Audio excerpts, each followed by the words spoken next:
Ultraman 80, Ultraman 80, he came to us from the start.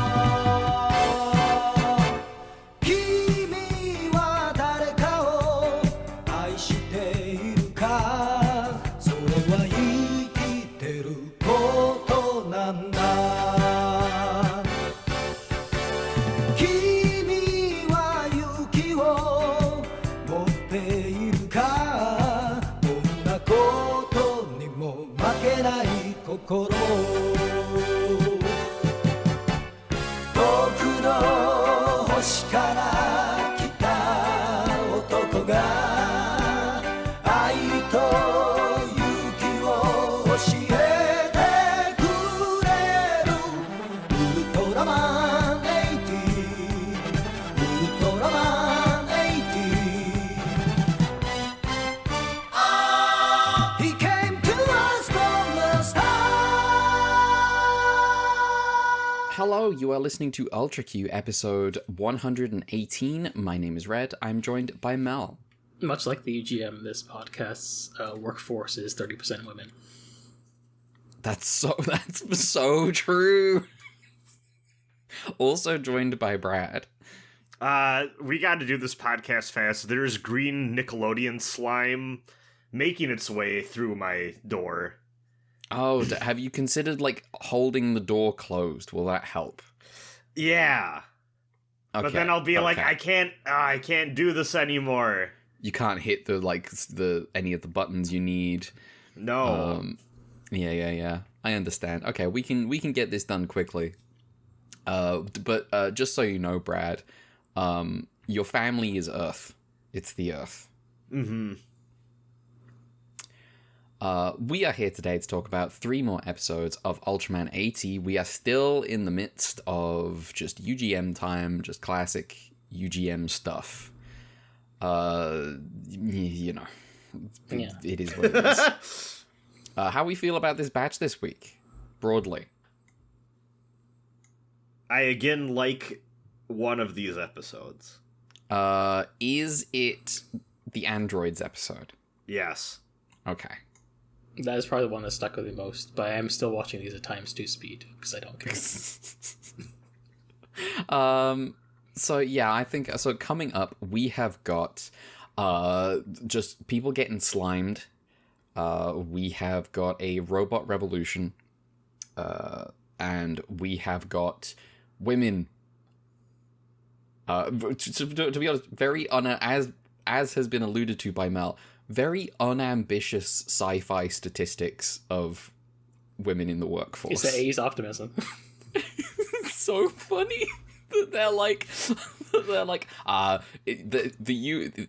our UN is so progressive. 30% of the staff are women. To me, I was a big fan of when she tells the young upstart, maybe you'll be captain of the women's division. Like, not just of the whole thing. Specifically of the woman team. Yeah, there's a women's squad in Paris. Paris mentioned. Yeah. Okay. So, I have got 3 summaries here. We can just get right into it. Episode 23 of Ultraman 80 is called SOS, The Invasion of the Space Amoebas, featuring Amisa. The spaceship, Space 7, is returning to Earth, but the crew goes radio silent. UGM are sent up to investigate. From the viewing ports, they can see that the Space 7 crew have been eaten by space amoebas, which are just green slimes. Unfortunately, they can't blow up the Space 7, because by the time the missile hits, it would be in Earth's atmosphere, and the green slimes would spread and feed on humanity. Someone has to go aboard the Space 7. Ito volunteers. The other guy, whose name I refuse to remember, says, no way, it should be me. You're an only child, but I got 4 siblings, so my mother can afford to lose a kid. And Ito says, that's the dumbest thing I've ever heard. Takeshi is like, fellas, please. I got no family at all, and knocks the both of them out so he doesn't have to put up with any arguments. Takeshi boards the Space 7 and redirects it away from Earth. The captain gets on the radio to him and says they're launching the virtuous missile R1, so get out of there. Unfortunately, a green slime melts a hole in Takeshi's space helmet, so he can't leave. UGM shoot their own missile down, and the captain says, we've got a plan. Takeshi, you're going to land on the asteroid you're heading for, and then the rest of the crew can land their ship and come save you.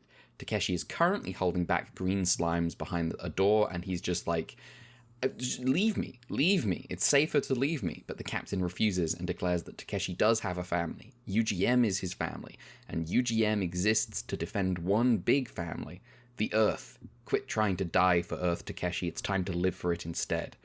Then Takeshi crash lands on the asteroid, turns into 80, the green slimes turn into a giant kaiju called Amisa, 80 defeats Amisa, and UGM rescues Takeshi, the end.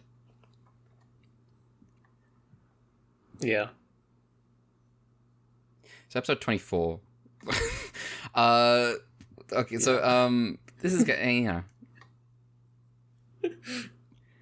I think it's funny that this is like twice now that Takeshi's like, I'm gonna knock out my coworkers so I can go do the thing. He keeps doing that. They should fire him.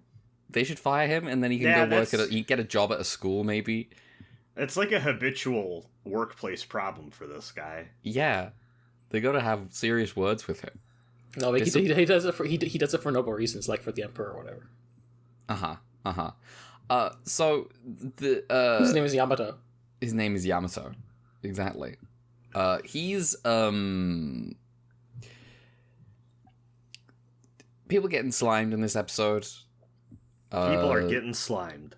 The slime is fun, I guess. Yeah. This is not an exceptional episode, but it could have been a pretty fun 7-coded episode.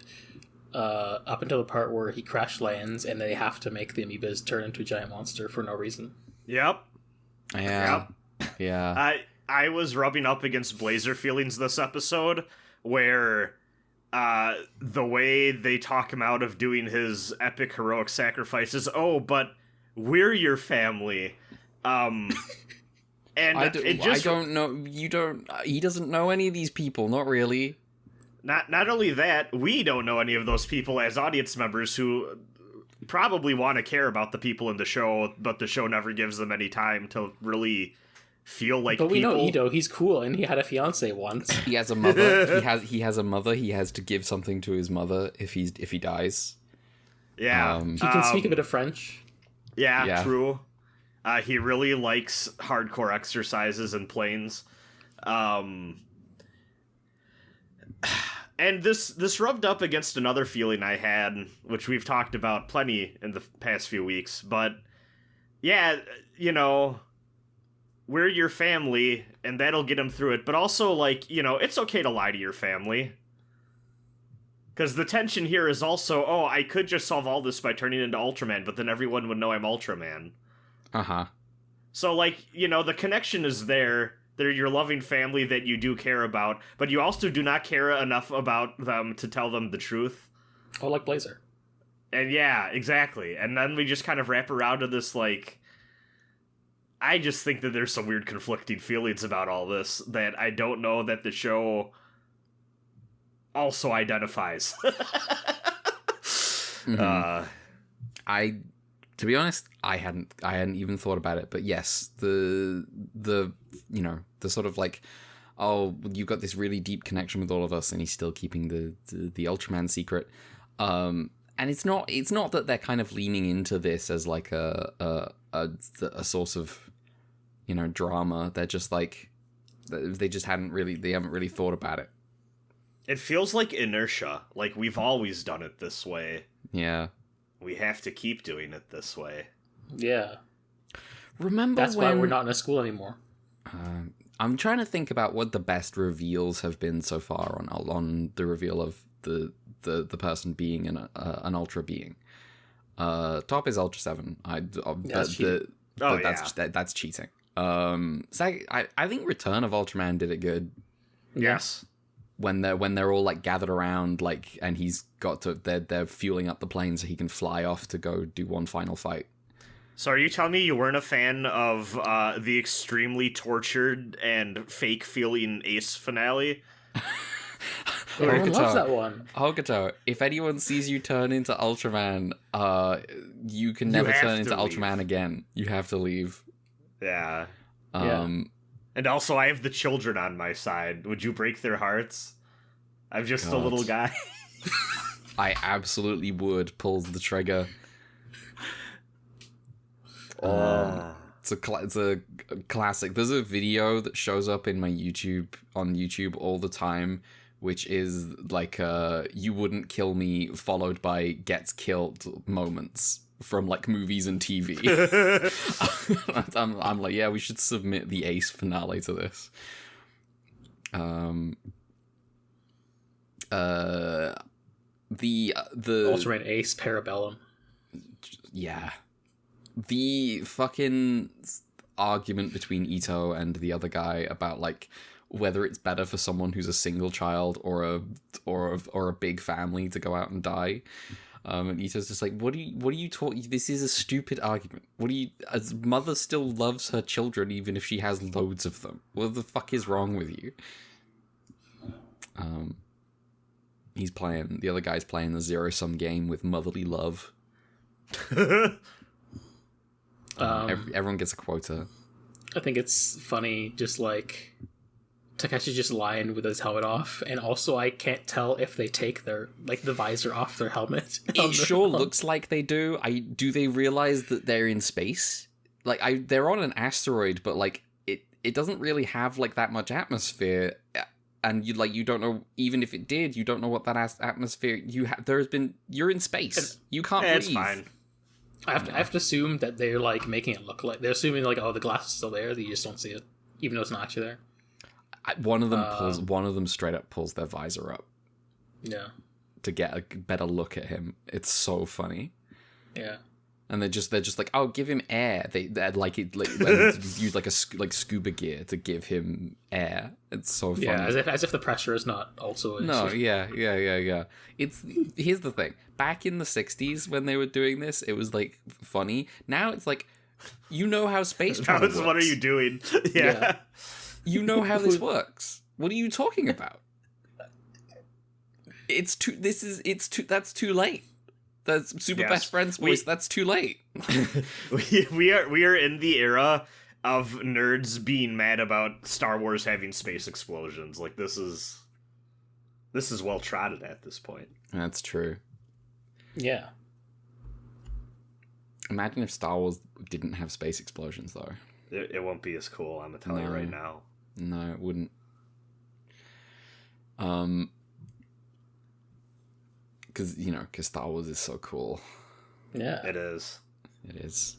When Darth Maul show up and he got the double lightsaber. It is cool. That is cool.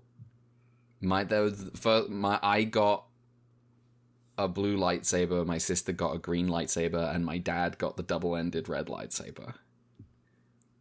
And did this lead to any sort of weird residual thing where you view your dad as like a villain? No, we just had fun fights. Does your dad have cyber legs now and is in charge of a crime syndicate? Yeah.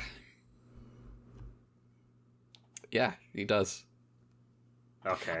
Mel, can you report in, because I don't know how deep you are on AMCA. How have you been kept count of how many times Natalie has forgotten the end of the movie Solo? I kind of lost track. I think it's happened like maybe a couple times. Yeah. I'm in Rebels now. In case yeah. Past the KOTOR part. Oh yes. KOTOR 1. Classic time. Very strange video game. Who made this episode of Ultraman 80? So this was directed by Toru Toyama, who directed on Silver Mask, that show we sometimes talk about, that was like the Josoji-led thing that kind of flopped. And then written by Hiroyasu Yamamura, who we've talked about before. I tried looking up more stuff for Toru Toyama. I think he was like a lighting and like camera guy for most stuff, and then very rarely stepped out to direct something. But the only thing I could find that he directed seemed to be Silver Mask episodes and a couple episodes of 80. Mm-hmm. So. All right. Mel. The special character is Koichi Takano, and suit actor for Amiza or whatever is Koichi Nara. Sick. All right. What else is there to talk about with this episode? Is there? I don't know. There might not be. I feel like I've seen slimes like that at like the dollar store when I was a kid and had like putty to play. It's extreme. It's like it's just, you know, this is just a budget There was episode. like, is what it is. I never used it, but I remember when I was like in the aughts when I was a kid, there was like this super soaker called the Oozinator, which had slime that you could shoot out. That's so gross. The Oozinator. I'm looking this up. Everyone's Yeah. calling me the Oozinator. I actually had one of they're them, not. but like No, they're not. no, they're that's I think you should leave. Your Honor, my client is speaking out of turn. Please ignore what he just said. I remember I had one, but I never actually used the slime because like, oh, the slime, you have to, if you use it up, that's it.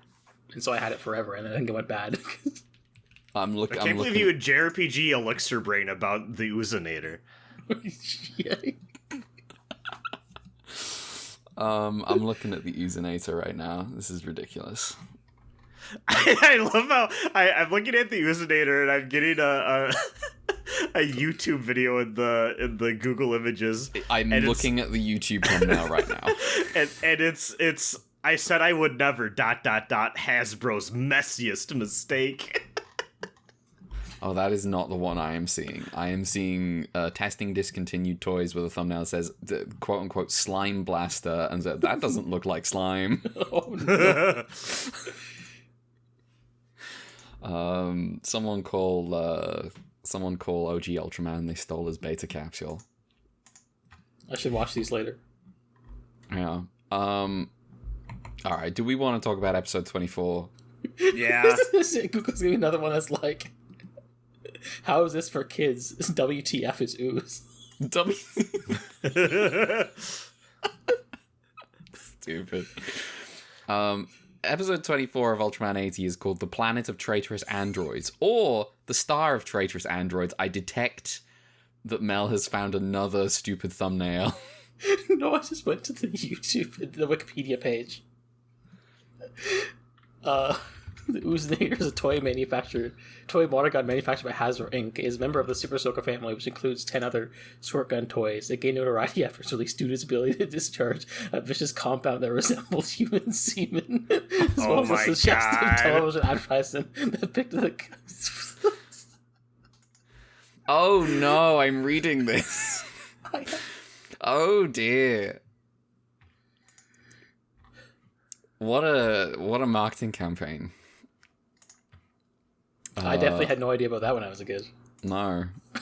Oh my god. Just remember, when you're advertising your toy, always double check with someone who has a dirty mind. Always. Zaba's sword cannot be beat. Also, probably check like the actual pigmentation of your viscous fluid. Well, yes. You go in fucking Dan in Leo mode. Alright. Episode 24, The Planet of Traitorous Androids, or The Star of Traitorous Androids, featuring Combat Saucer, either Robofoe or Robovore. One of the two. I found Robofoe on the wiki. Okay. My sub said Robovore, I found Robofoe elsewhere, so Robofoe. A UFO arrives on Earth and announces that they are alien Phantas. They are here to offer Earth a place in the Galactic Federation. It will be a utopia. We'll be back in 2 days for your answer. Takeshi is like, well, alien Phantas are very peaceful creatures, and they aren't lying about the Galactic Federation thing. And everyone at UGM asks Takeshi what the fuck he's on about. And he's just like, huh? Nothing. They seem pretty peaceful, though, don't they? UGM have their doubts about this utopia thing until everyone reads the pamphlets that Alien Phantas left behind explaining how utopia works, and everyone's like, oh, that makes a lot of sense.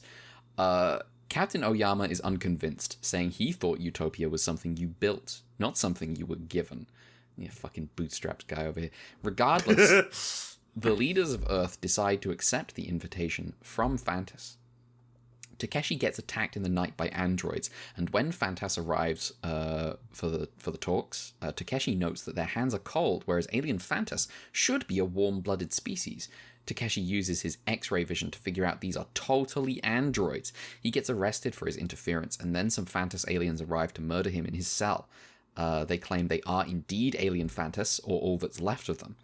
They are the android workforce that made the Phantas utopia possible. They were slaves, and they rebelled against their masters. The ones you would call alien Phantas, Ultraman, are all destroyed.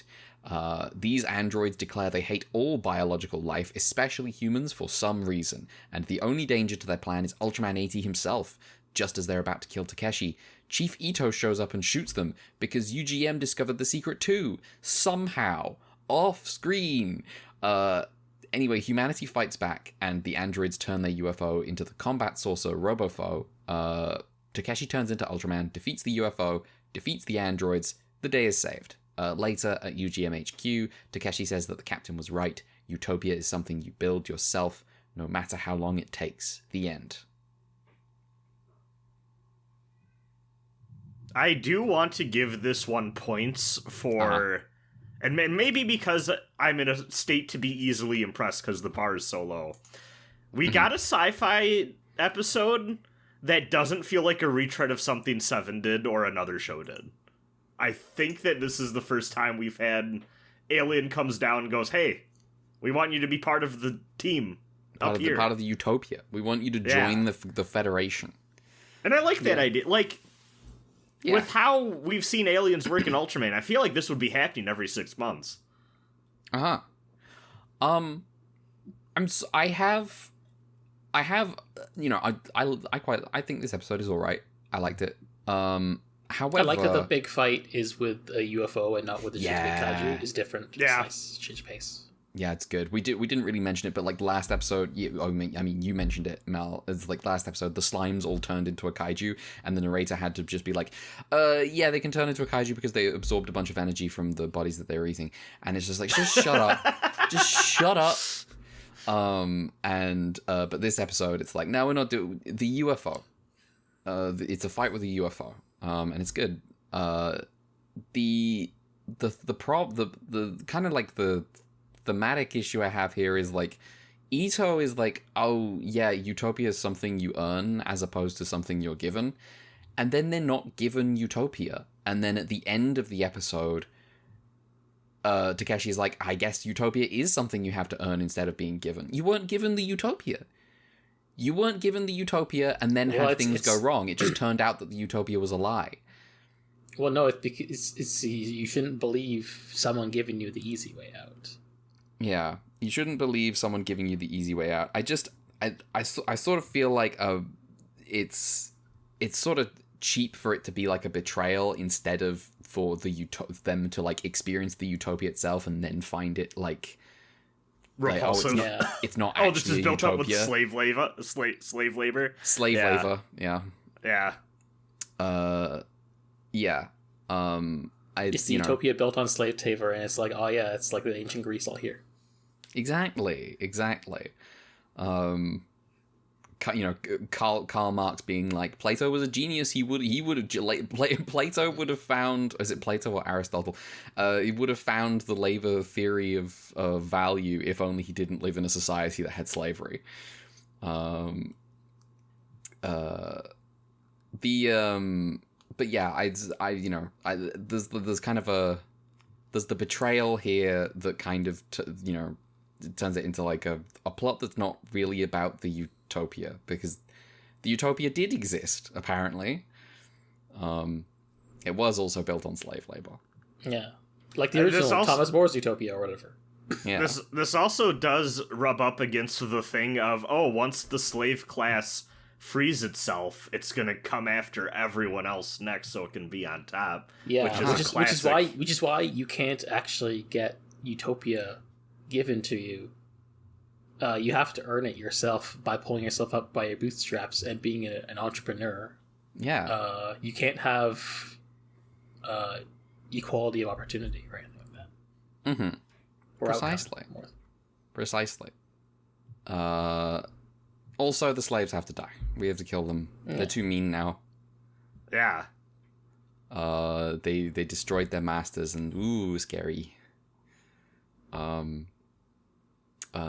Doing like Mass Effect Renegade ending for the whatever the fucking the Geth. That's what they're called.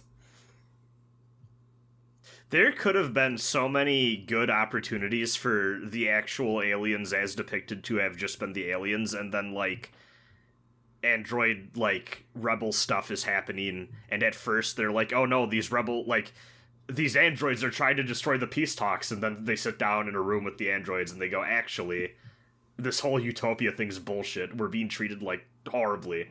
And that could have been probably more interesting. As it stands now, I think I do like this episode, but yeah, I do have reservations about the execution. Yeah. I've also, sadly, just kind of accepted. I feel like we're in an era where I have really backed down on my expectations for how thoughtful a lot of these episodes get to be about these higher concepts. I don't even want to say this is a higher concept. I feel like that's not that high of a concept, but, you know. We're in kids' TV mode still for all this stuff, and I do great on a curve for that. It's not the destruction of the androids isn't really like a tragedy or anything, because it's no, they're the bad guys. They're just the bad guys. Yeah. They're just the bad guys. This is how these stories go. Sometimes, often even. Because remember, they're the traitorous androids per the episode title. Yes, they're traitorous androids. Mate, a bit of a silly... sort of, you know, is there supposed to be any tension in this episode? I feel like it's undone by the title. I feel like I went into the episode going like, oh, well, there are going to be traitorous androids. And then the Alien Phantas show, oh, we're Alien Phantas. And I'm like, oh, I bet you're actually traitorous androids. I bet you're not Alien Phantas at all.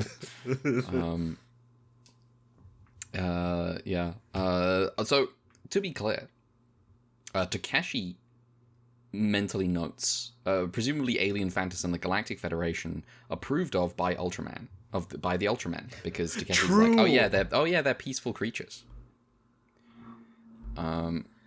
So the slavery that was going on, A-okay. As far as it's they're like concerned. the Jedi neglecting the people of Tatooine. It's like the Jedi neglecting the people of Tatooine. Yeah. Precisely. And isn't it therefore justice and destiny that the first Jedi from Tatooine would kill all the Jedi children? Master Skywalker, what are we going to do? There are too many of them.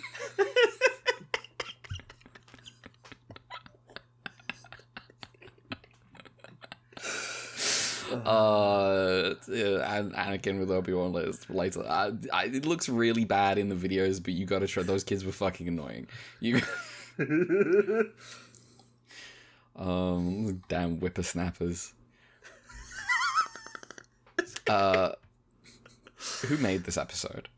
This was once again directed by Toru Toyama and then written by Yasushi Hirano. Thank you, Mel. Special extras: Koichi Takano.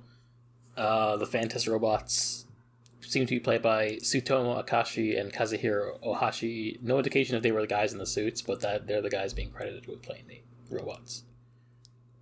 I will say, I do like how the aliens and the androids look, and how the UFO looks. I do think design-wise, everything's kind of hidden here. Yeah, design-wise, I'm a big fan of basically everything in this episode. We do get a Takeshi throws hands with the androids in the night, which is cool. We get Mirror Man. Yeah, they even have shades. Mirror Man. Yeah, they even have the shades and everything. He pulls off a guy's arm or something. Yeah, and it's like the pipe rock video. Yeah, it's very cool. Is there anything else going on in this episode? I feel like there is, but I'm not sure. I feel like we hit everything big that really stood out to me. Mm-hmm. Yeah. So is the Galactic Federation gone now? I'm assuming, yeah. I mean, it felt like it was just these aliens. I don't really know. It's sort of interesting to me. There might be multiple Galactic Federations, and it's just that they all call themselves the Galactic Federation. Yeah. Because the Ultramen not being in charge of the Galactic Federation is interesting to me. Well, after What- the what- Jackal incident, their After influence this, on yeah. You know what? Oh well. they're still rebuilding. With their Ultra Ninja core. Yeah. Well, I mean, one is called like the real Galactic Federation. The other is called like the Provisional Galactic Federation. That's so true, absolutely. I think these days you got like what's the current iteration of the IRA? The new Irish Republican Army. It is a continuation of the real Irish Republican Army. There we go. 2012 dates of operation 2012 to present. There you go. The new Galactic Federation. Well, that one's boring. That one doesn't quite have the same sort of intrigue to it as calling it the real Galactic Federation, which sort of immediately invites the question, what do you mean? What do you mean the real? Is there a fake Galactic Federation? All right. Do we want to talk about episode 25? Yeah, I guess so. Yeah. Episode 25 is called The Beautiful Challenger, featuring Algon. 30% of the staff in the UN Defense Force are women. You gotta get those numbers up. You can't be bragging about those numbers. It's so funny. They say this as they like scroll past like women training by swimming, but they're all in their own unique cute swimsuits, like in like bikinis instead of like having a uniform. And I was like, what's happening? What is this? Anyway, this is a hilariously unambitious statistic. There's a woman who wants to be a UGM officer. She's called Jun, and she thinks of Jono as her rival because she's the one woman in the show still. She challenges her to kendo and stuff. Jun joined up because her brother was killed by a kaiju, and she thinks she has a time limit on joining UGM because her mother has given her 1 year to do it, or else she promised she'll give up. Anyway, alien UFOs attack, and Ito and Takeshi deploy the Yamato formation, remember that? And they shoot one of the UFOs down.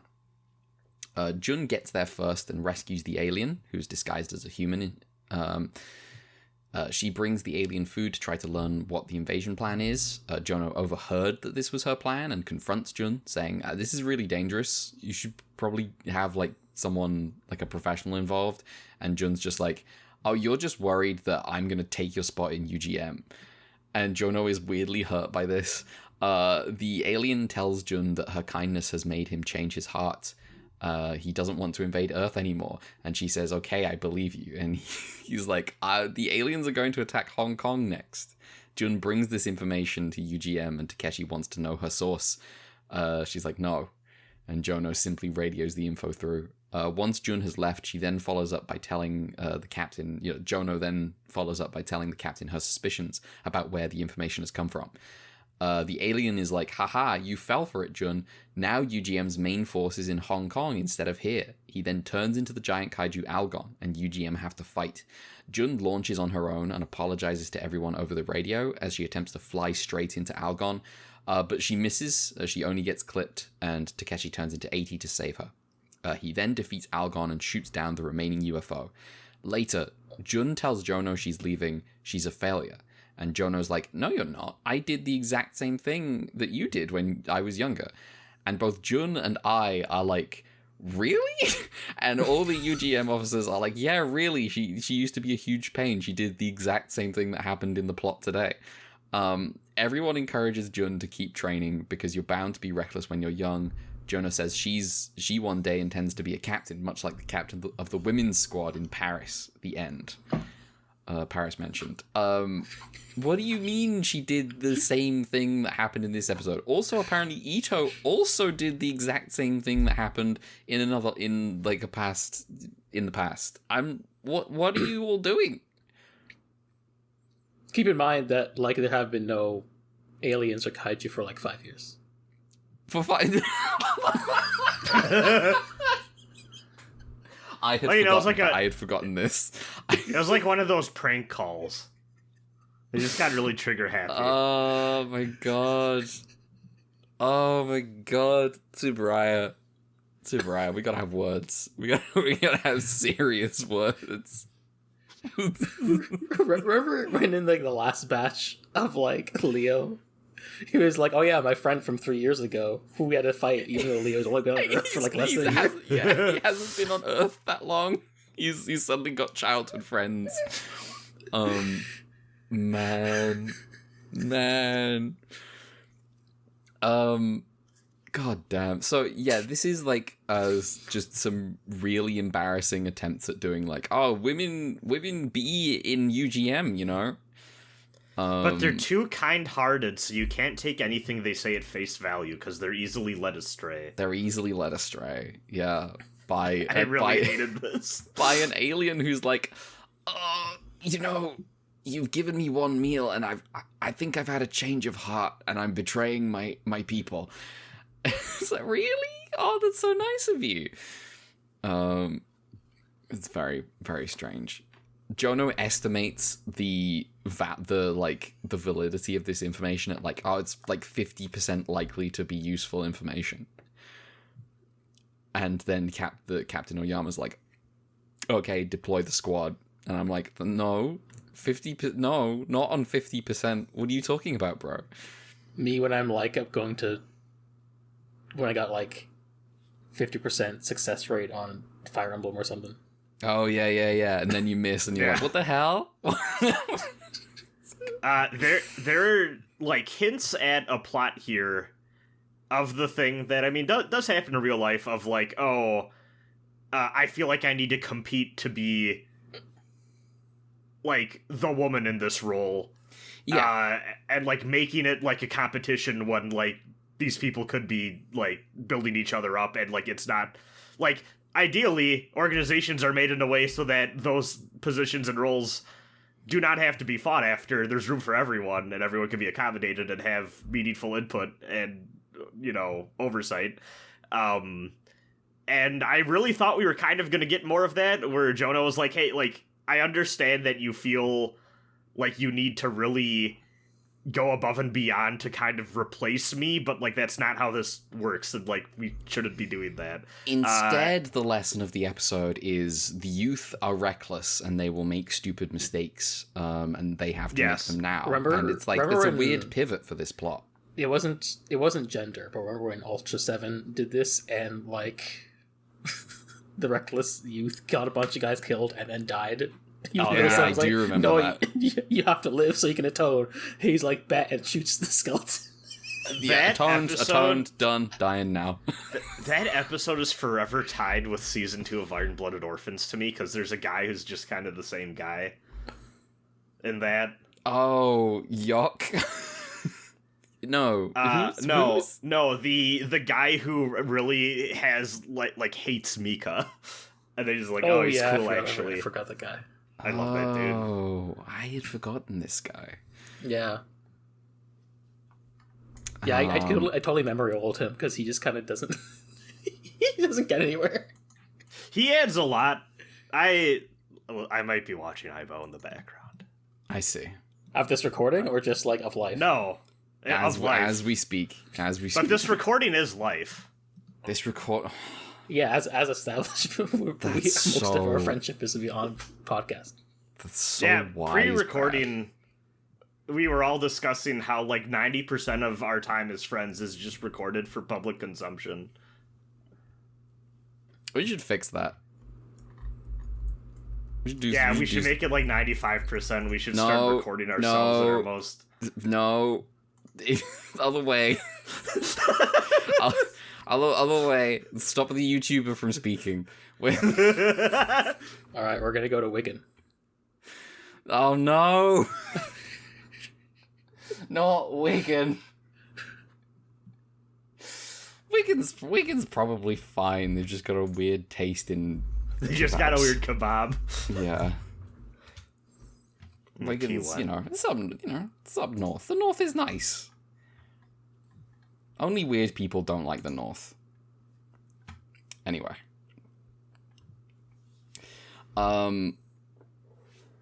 Yeah, I'm like this episode is like I mean, yeah, we get the stuff where like Takeshi is like, oh yeah, it's just like a good rivalry between the two of you. And Jono is like, it doesn't feel like that. It feels like we're being pitted against each other. And that doesn't quite go, like, we get to like the moment where she like decides to support Jun. But it's, you know, it's Jun fucking up big time, and it's like, it's just this kind of, it feels so slight, that it, and then it reaches that completely different conclusion, and it's like, okay, well, this was a waste of time. Yep. And it's not like, you know, it's not like we're actually going to get another woman on the team. So ultimately, anything they say about how, women should not be in competition for this one spot on the UGM squad, is going to be irrelevant. Like, they have said out loud, oh, there's a women's squad in Paris, and it's like, okay, we're never going to see them. No. Unless, you know, hey, you know what? If Ultraman 80 puts the Shrike team in Ultraman, so remember how I was crazy. talking about how every time I've been watching these shows, I've just kind of assumed that, like, every time we get one of these attack teams, like, this is kind of like the regional, like, variant of it, and like I kind of just assumed that slightly off screen there were, like, the territory that they covered wasn't as big, and like there were like little support groups and organizations. I think part of that is because the writers do kind of treat these organizations that way, where anytime they need like a separate division or team or like adjacent group, like they're just kind of free to add one in. So we get all these little details here and there about like, oh, there's this team, or oh, there's those guys over there doing, you know, stuff. And I do wonder if we'll ever, do we ever get a show that's bureaucracy brained about, or like, you know what, that's not the right term, that gets world building brain about how the team is laid out.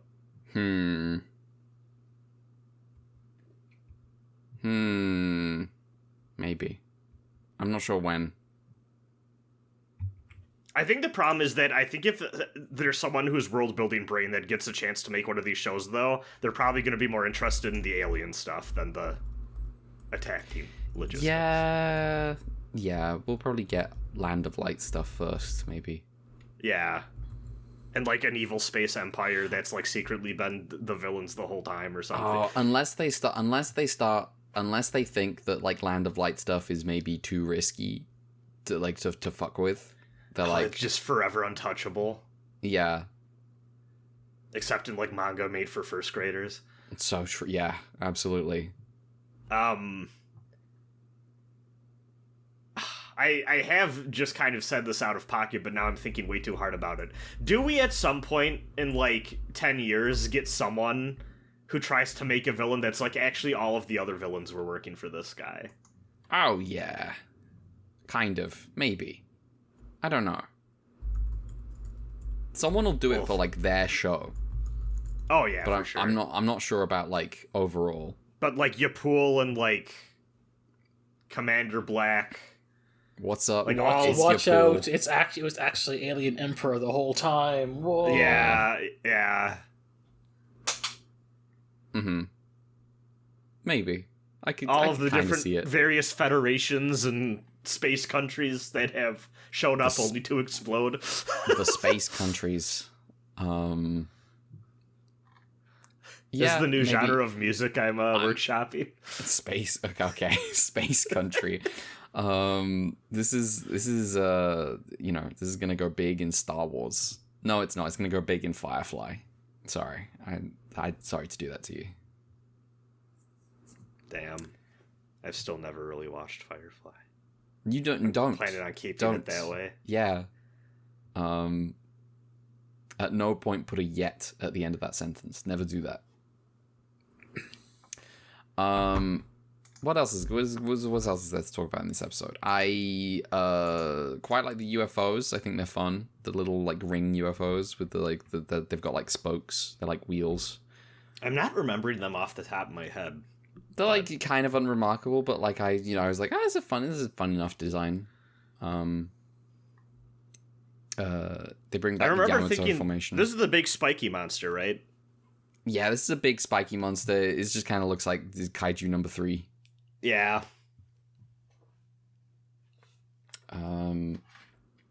Who made this episode?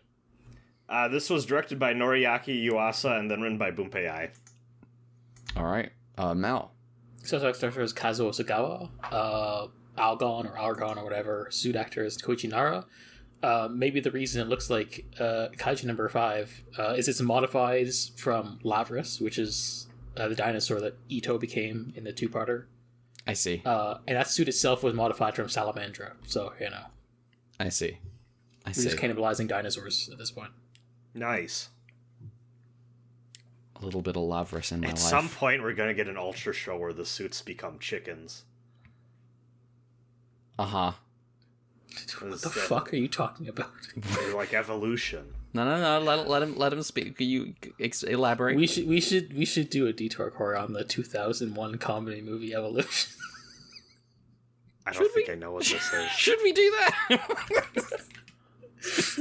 Are you definitely sure that's the word? What should? the fuck is this? What am I looking at?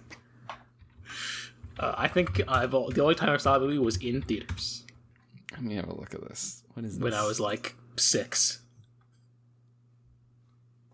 Kind of crazy that this movie came out and then 3 months later 9/11 happened. Coincidence? Is there a giant chicken in this movie? There might be. I see. There might have been in Jimmy Neutron, which also probably came out a similar year. Yeah. Brad, what do you think about this little thing? What the fuck is that?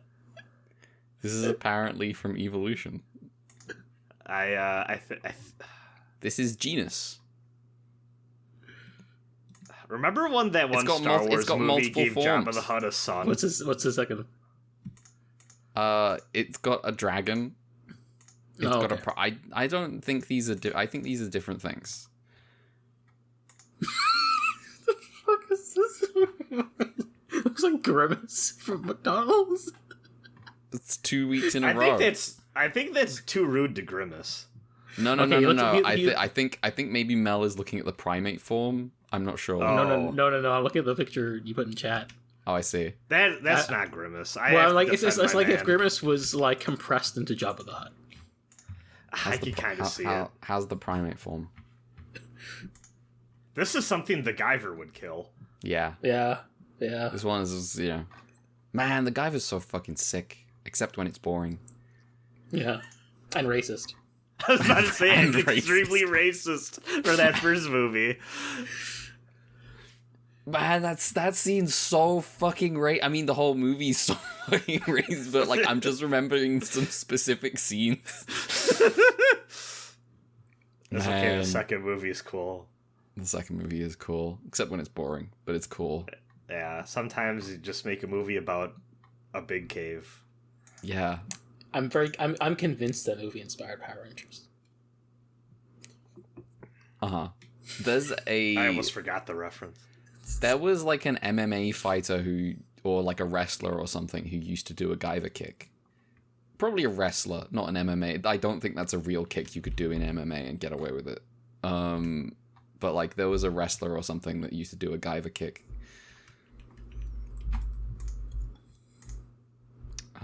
That's pretty cool. You know what's funny is I'm like, surely this is just a thing that has a name, and then I looked it up and I found Guyver kick tutorial, how to do a Guyver kick. So no, I do think that it's just the name of this. it's the kick from Guyver. It's the one where it looks like he's gonna kick and then he misses and then he does the other kick. It's pretty cool. It is pretty cool. Anyway, Ultraman. I found an article that just straight up calls it the Guyver kick, and otherwise known as the false roundhouse kick. Okay. The false round. It may have been invented for the Guyver. It's not like a useful kick. It might have. It's a very weird looking kick. It probably doesn't do much. It's just kind of cool. Yeah, it's like the whole martial arts style that Reina and Tekken uses, where everyone who's ever tried it practically in a fight is like, this doesn't you just roll around a lot. It's mostly for looking cool. This doesn't actually help you win a fight. Well, so it's hype and aura moments. Yeah, basically. Yeah. That's actually what it's called. That's the name of the martial art, hype and aura moments. Yeah, shoutouts to Taito. It does look cool, but also is apparently very, very impractical. Taito. How is Taito spelled? T-A-I-T-O? T-A-I-D-O. Oh, Dio. Taito. There we go. 1960. Created in 1965. Yeah, that shit's fake. That shit's made up to look cool. 1965, were you getting in loads of fights in real life? Okay, all right, dude. Sure, whatever. I mean, well, you know, I guess maybe if you're a fucking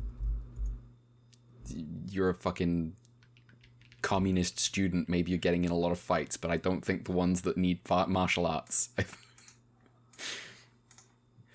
All right. Did we get? We did the trivia. Yeah, we did the trivia. What else is there to talk about with this episode? Is there anything? I think we can just leave. Yeah, we can just leave. Yeah, we can just go. We're halfway done with the show? Yeah, right? we This are. is 50? Yeah, this 50 is a clean 50, so we're halfway done. Wait, is this episode 25? This is episode 25. Oh, thank God. In my head, this was like episode like 18 or something. And I know, obviously it's not. I read out the How do episode you think number, I but... feel? I was gone for half of the good shit. Yeah, Oh, I felt yeah, so that's bad true. when you were gone. I was like, oh no. I can't tell him, but... what if you told him and not me, and the both of you were in on it? Then he just feel bad. Yeah, anyway. I probably wouldn't have felt that bad. We might be done talking about Ultraman. Color timers? Sure. 23, 1 minute 46 seconds. 24, 2 minutes 3 seconds. 25, 2 minutes 7 seconds. Very nice. Very nice. I know we have one listener who fell off Ultraman ages ago and then got back on Ultraman for 80, it sounds like, and is I'm now out sorry. again. Oh, okay. You made a good decision. And messaged me recently on Blue Sky and be like, good luck. I dropped this one. And I was like, I'll be free. Well, Hopefully for Tiga, they can. yeah. Worthwhile. We did not actually discuss the email thing since last week. We'll do emails at the end of the podcast. I can't be bothered right now. I'm not so- that married to the idea of doing them any which way. I just thought it might be nice to have all of Ultraman condensed, but I'm not that pressed about it. Condenses your Ultraman. I think he'd live. But then there'd be like a 10-minute plot where people will be like, oh, you can't just let yourself get condensed. We're your family. And then he's like, oh, I need to survive being condensed, but I can't let my secret get out that I can survive being condensed. Alternatively, if this was Leo, the hardest shit in the world would be happening, which is that kid would be burying condensed Ultraman. That's true. Oh, I thought you meant that there'd be an episode where Dan, like, forces, oh god, what's Leo guy's name? I'm already forgetting. Gen. Oh, Gen forces Gen to condense into himself. tinier and tinier spaces. Oh, I see. So that he can simply deal with being condensed. And then he's As going to training. cry and have the dumb rubbery face. Where he's like, I can't do it. And then Dad's like, yes, you can, or else the whole world's fucked again. Then hits him Yeah. and calls him a woman. Well, join us after this break. We will be talking about anything other than Ultraman. Bye for now.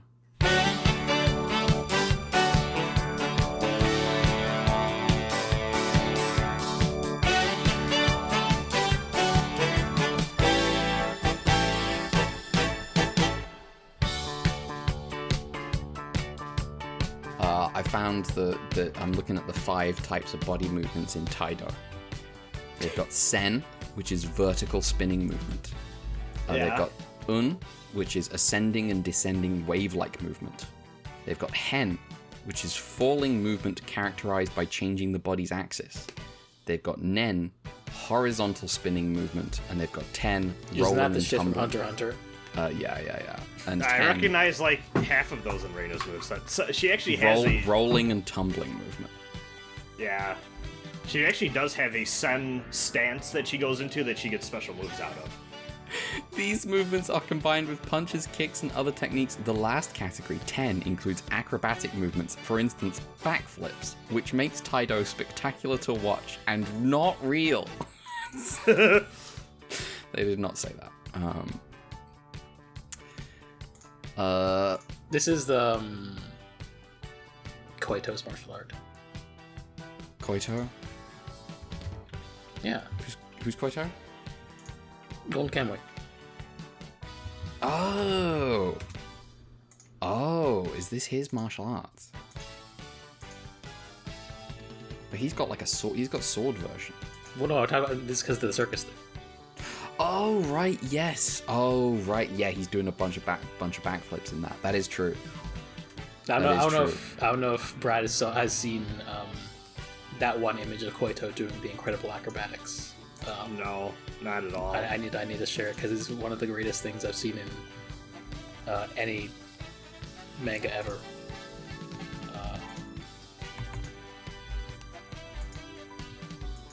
I was about to remark that Koito is gay, and then it felt redundant because it's the Golden Kamuy. Yeah. Oh. Spectacular man. Spectacular man. Clip clop, clip clop. Clip Yeah. clop, clip clop. Uh-huh.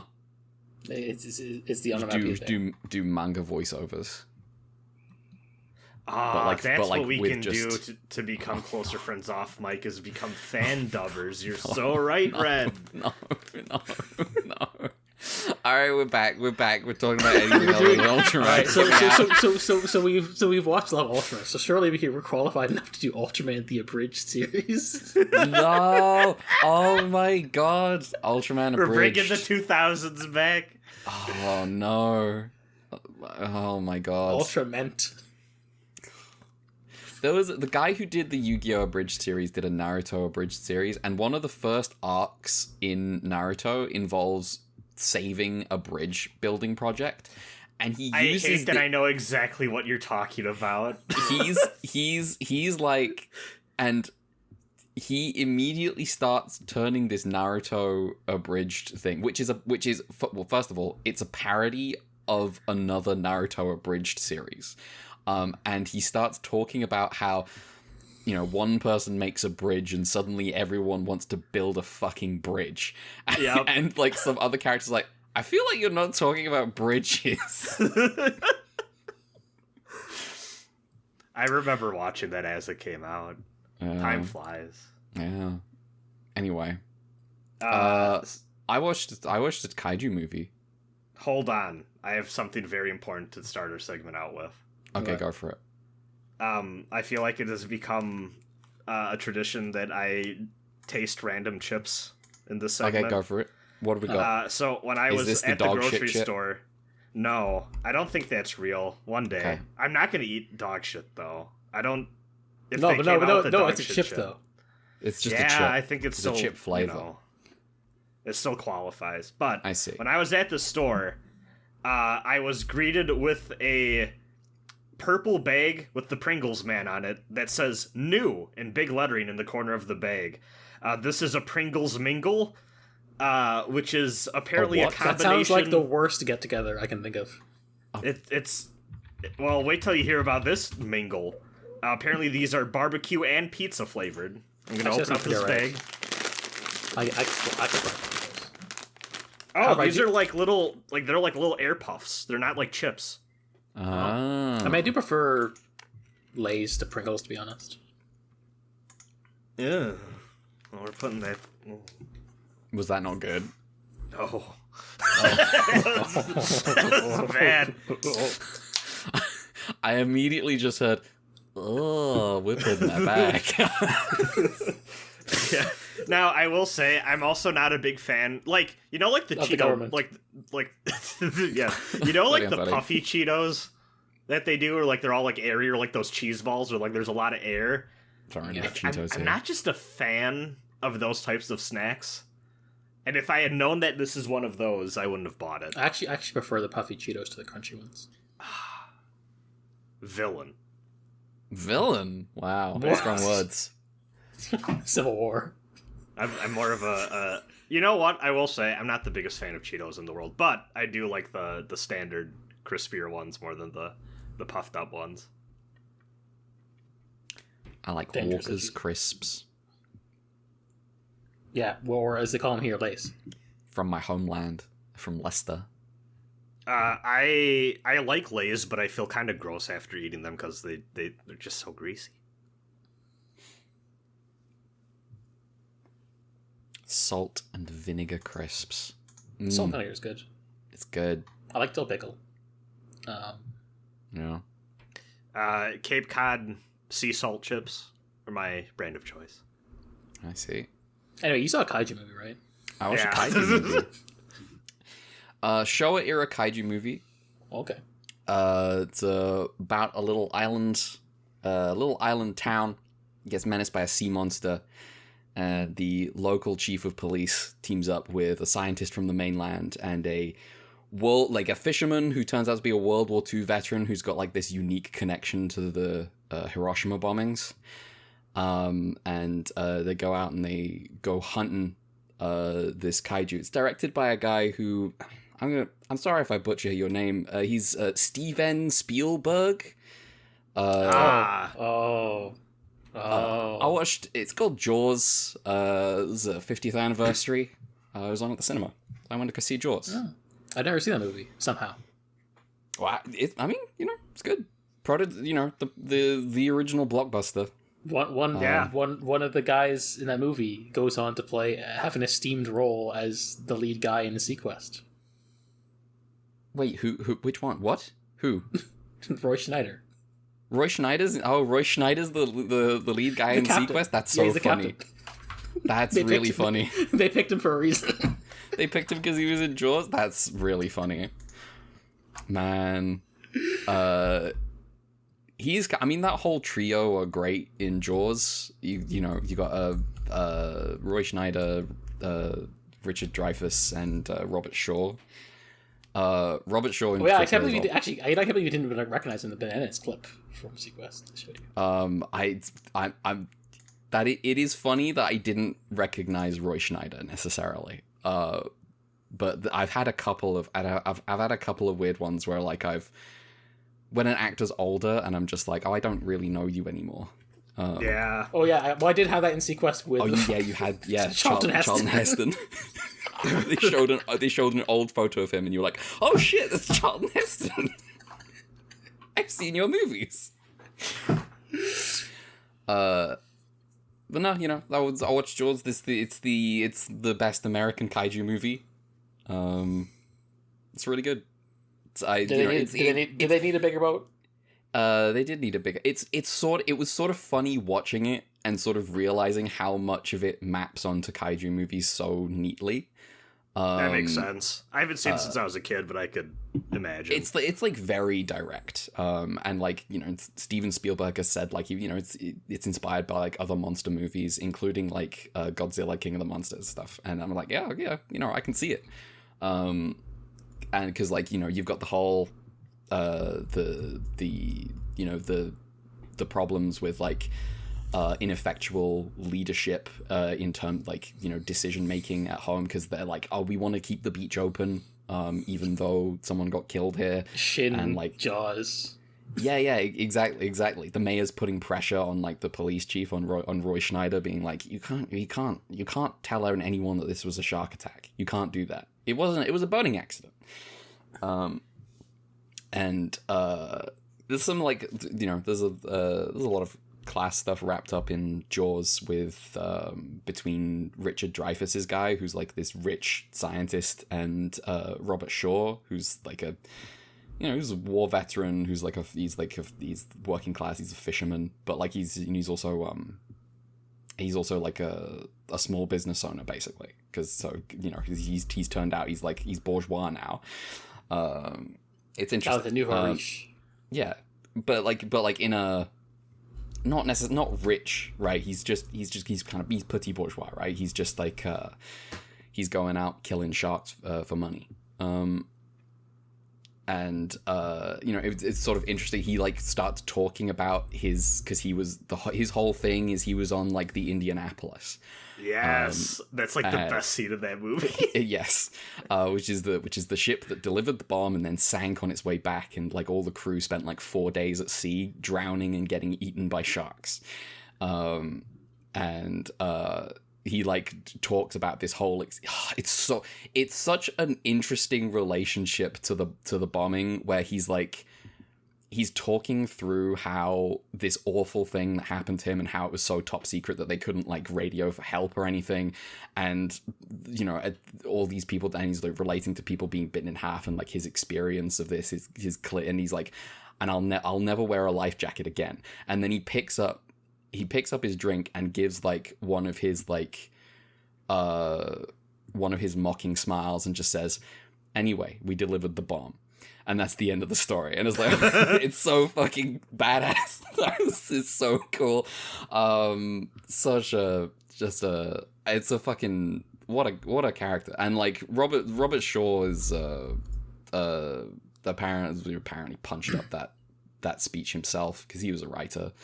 And I think he's a fitting guy for that character, because he's like always talking about, he used to say like, "Oh, I'm a socialist," right? So like he kind of fits in with that, with the class dynamic happening between him and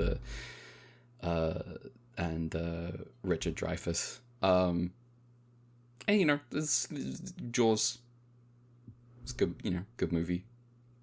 I should rewatch it. I should watch it for the first time. They've been doing screenings and stuff for it, I know, over here too.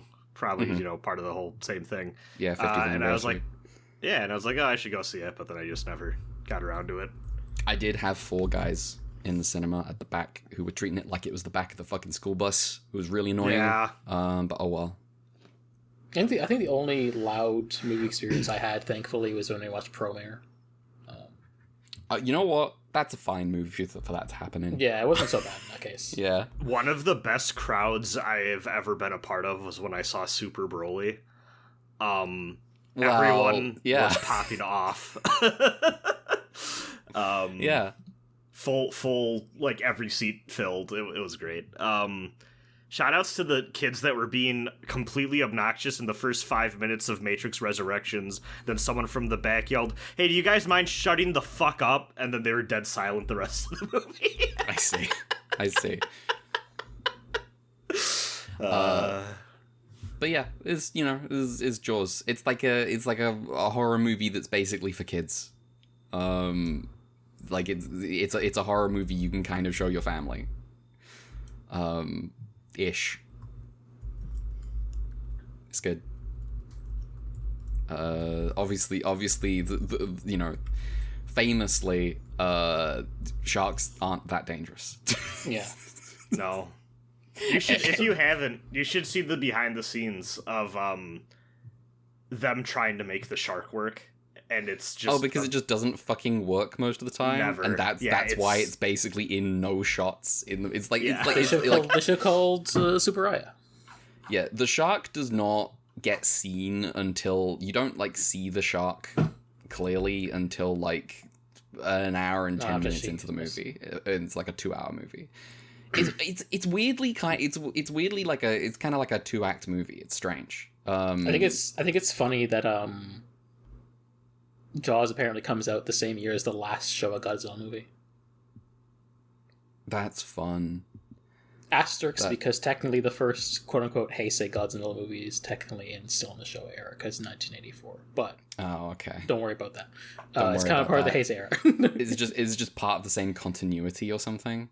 Well, it's because they have like the series goes on hiatus in 1975. I see. And then they died, and then they revival 1984, and then so it just makes sense to not group it in with the Showa movies. Yeah, especially because it's already a reboot, and then you have like Godzilla vs. Biollante as like actually the Heisei era, and so the Nerf is called the Heisei era. It's like technically Shin Godzilla is part of the quote unquote Reiwa era of Godzilla movies, despite being a 2016 movie. So,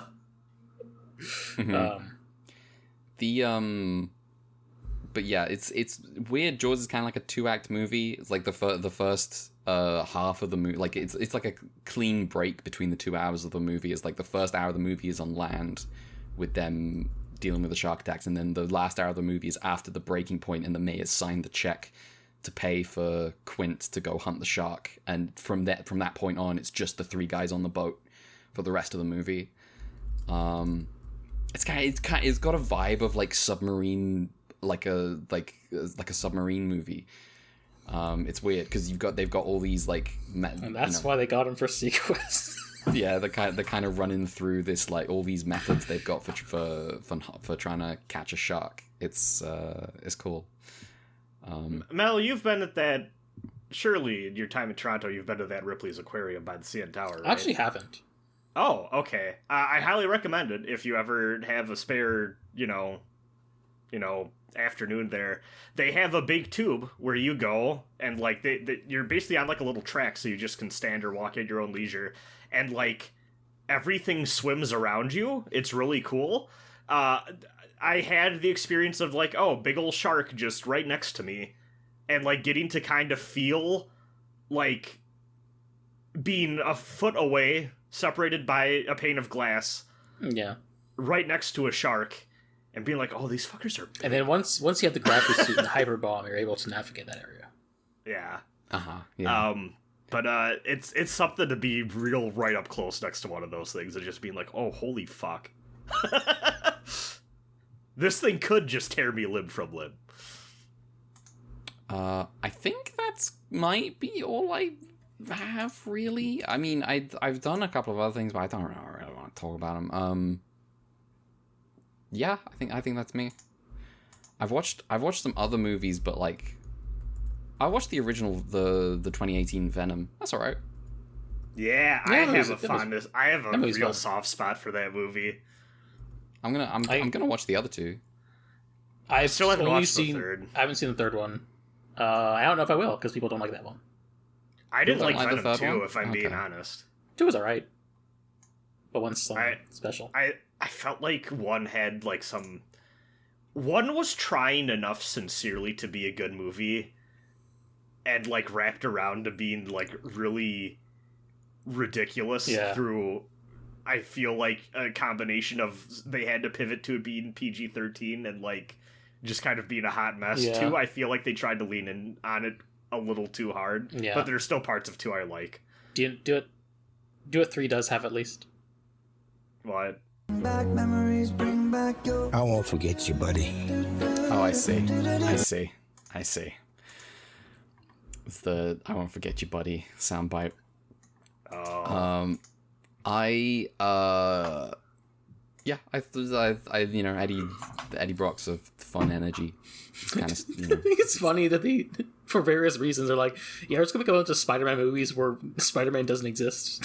Yeah, no Spider-Man in this movie. Why does Venom look like Spider-Man? Who? Don't worry about it. No.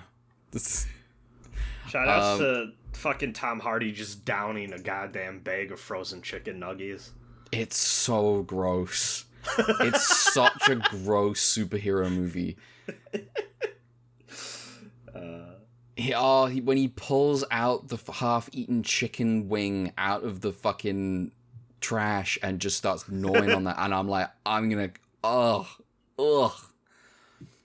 Anyway, yeah, I'm good. Who's going next? I don't have anything, so. Oh, okay. So not I now? have plenty. Quick Tekken 8 fighting game corner update. I got past the blue rank I thought I was going to be stuck in for a while because it is the most populated rank in Tekken 8, and when I hit the Street Fighter equivalent, I got hard stuck there and couldn't progress, and I haven't really made much of an effort to pass that threshold, but I was just kind of playing, and I got to the next rank, and I went, huh, okay. So I got to Raijin in Tekken 8, which is cool, which puts me past the big threshold where people either get stuck or just stop playing, which we'll see if I can hold on to it. But I just kind of did it.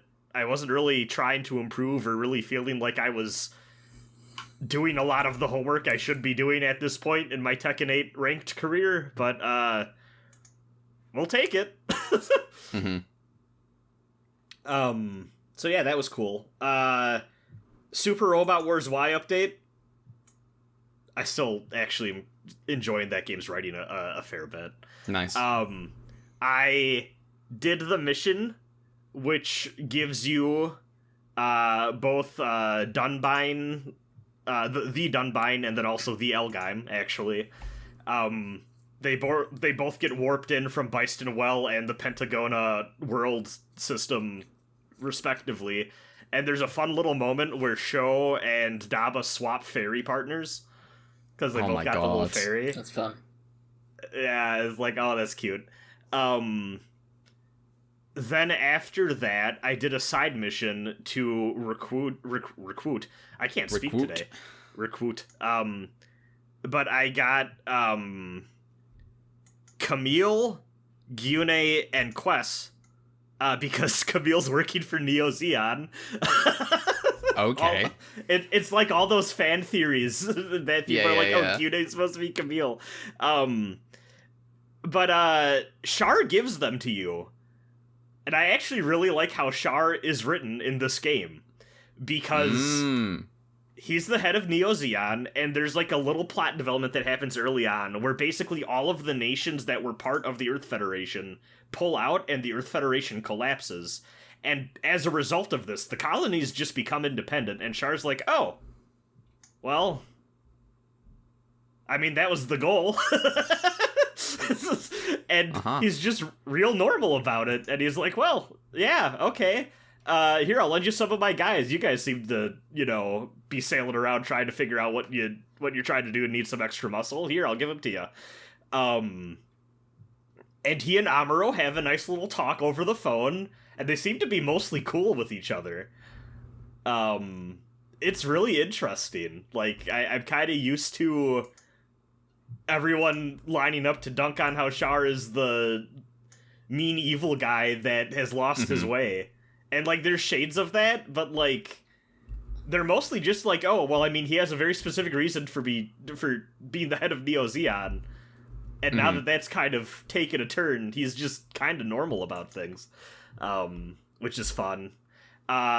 There's a really good scene where everyone, after their mission, gets on board to the main ship, and Gyune, like, Amuro's there, and Gyune's like, I'm not gonna be friendly with you, like, you shot me down in the last war, and, like, is really grumpy about it. And Camille's more like, oh, hey, Amuro, and is, like, really nice and normal about everything. And everyone else goes, oh, yeah, I'm Team Camille, and, like, everyone in the gang is just being like, oh, this Camille kid's so much cooler than Gyune.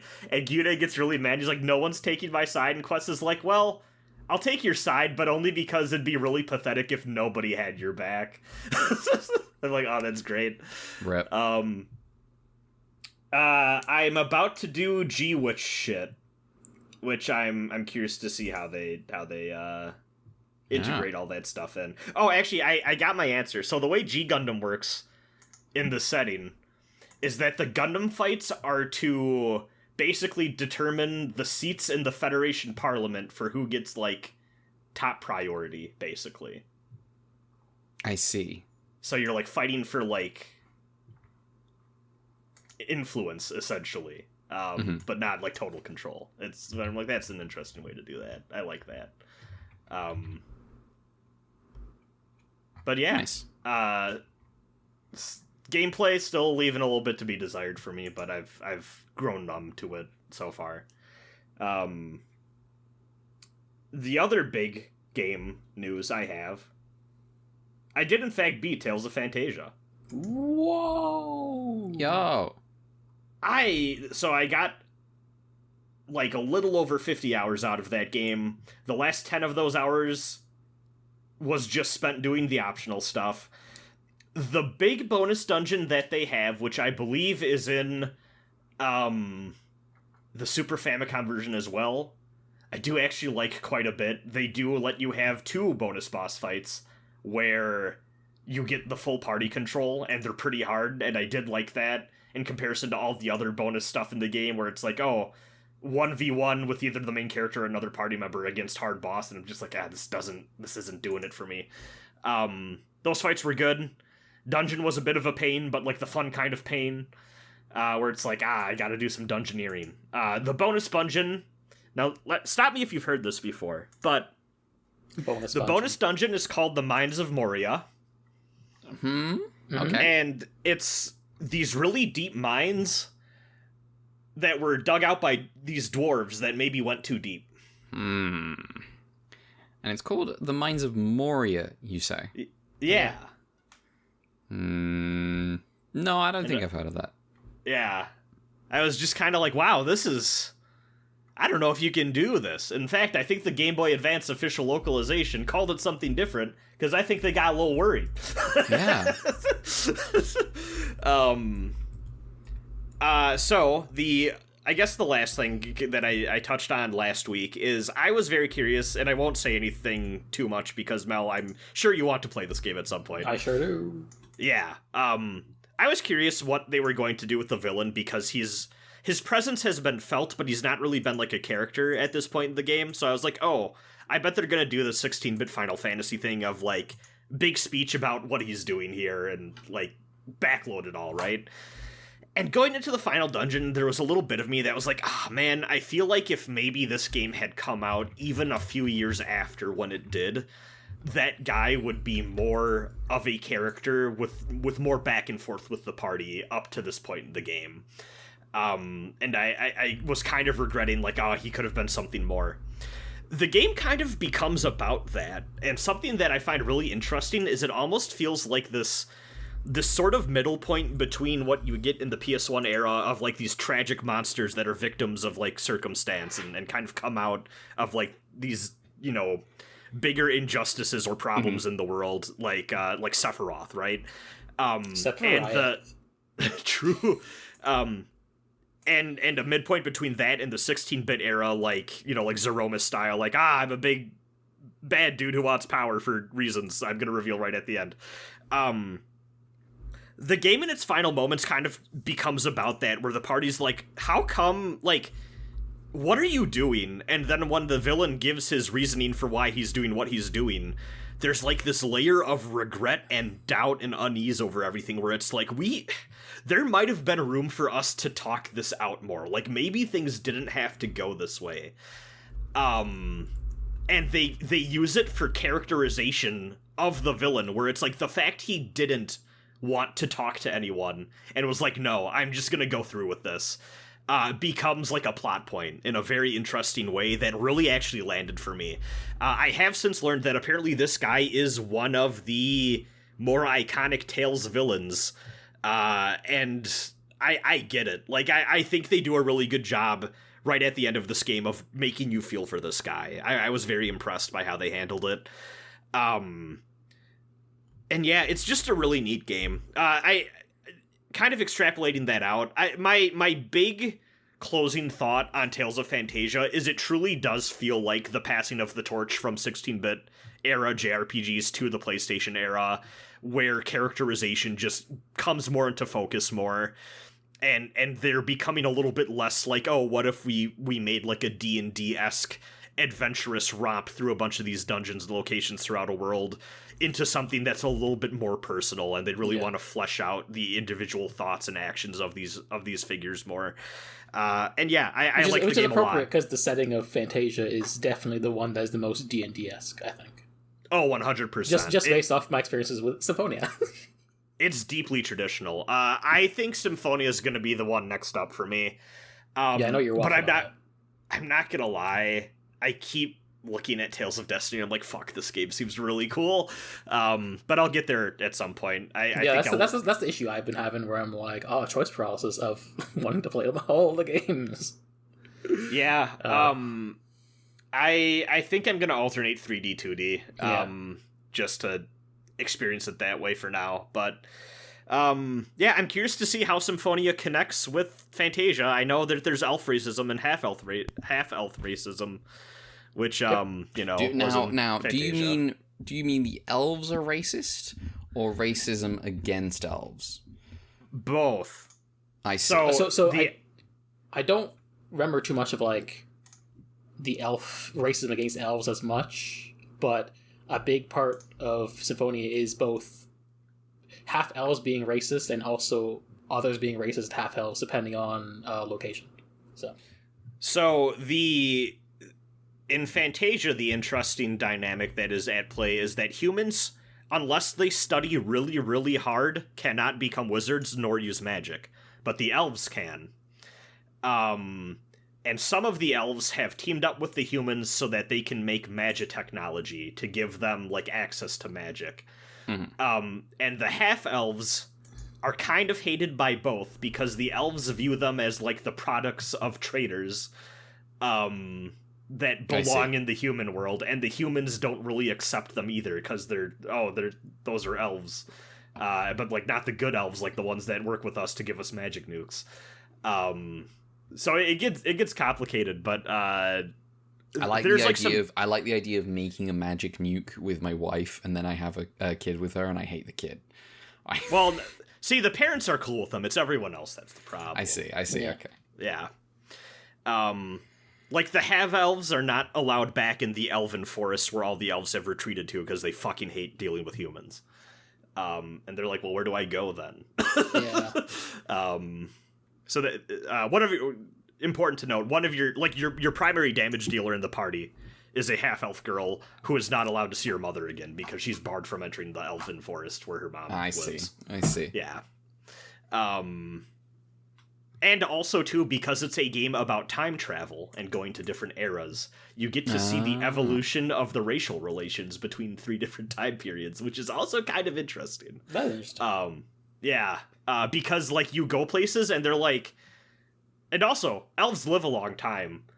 So you show back up and they're like, oh yeah, things have changed since the 100 years you've been here last. We're, like, a little bit chiller now about this, about these prejudices. It's interesting. Yeah. Nice. Yeah, I'd give it a 9 out of 10. It is, in my opinion, it's, like, right up there with like Chrono Trigger, the Final Fantasies, like the big heavy hitters of like the 16-bit RPG boom. I think it belongs in that pantheon. It's real good. My sole advice if you're playing this game, if you're not feeling the side stuff, don't feel the need to do it. I really think it overstays its welcome. If it was 5 hours long, I think I'd be a lot more forgiving of it. It's 10 whole hours. You also kind of need to do so. You need to do the bonus dungeon run twice, which is like, I think like 20 floors long. And some of them are low visibility where you can barely see where you're going and it's a maze with a high encounter rate. The first time you need to run through so you can do the first bonus boss fight and then get a bunch of the best gear in the game. And then the second time you need to do it again so you can do another bonus boss fight so that you can get the best summon in the game. And I'm just like, I don't think you needed to make me do this twice. But yeah. Good game. But then the last things I watched some movies. What movies did you watch? So one was a rewatch from a few years back. I watched this, and actually fits right in home with the Japanese RPG theme, because I watched the Wizardry OVA. The what? The Wizardry OVA. They made a short little 50-minute anime movie based on the first Wizardry. I was not aware of this. Yeah, it's there's probably a reason. It's all right. I think it's good fun, but it's really like it's.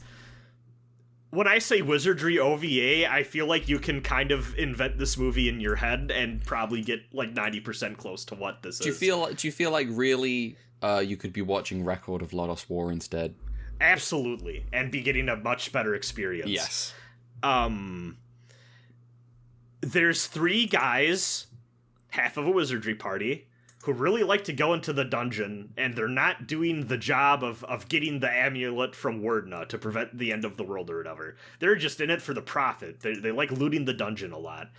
And when they go hang out at Gilgamesh's tavern, they all meet up and talk with a bunch of other adventurers that are all talking about how, like, oh yeah, nobody really wants to complete the quest. We all just are too busy looting the dungeon and getting cool new weapons and gear and gold and drinking our lives away at the tavern. But then there's like an old hero man who was like a cleric that used to work alongside Wordna, who's like, oh no, we gotta do the right thing. We actually gotta go down to the 10th floor and fight Wordna. They also meet like an elven wizard lady who's trying to find her lost love in the darkness of the dungeon. Her party is all murdered. There's actually a really good scene where she's looking at the bodies of her dead adventuring party, including one that's just like crucified to a wall with daggers. And the elven fighter, he's not an elf, but like one of the fighter dudes just goes, oh, don't worry, we can pick their bodies back up and get them revived at the temple when we go back up. And then she smiles like, oh yeah, okay. Lol. They basically, this is an excuse to like have fight scenes with monsters you'd recognize from Wizardry, and then have like, you know, cool muscle guys slash at them and go, oh no, they're too strong, and then one of the wizards in the party will use a magic spell that you'd recognize from the game, but you get to see it animated in like a cool 90s art style.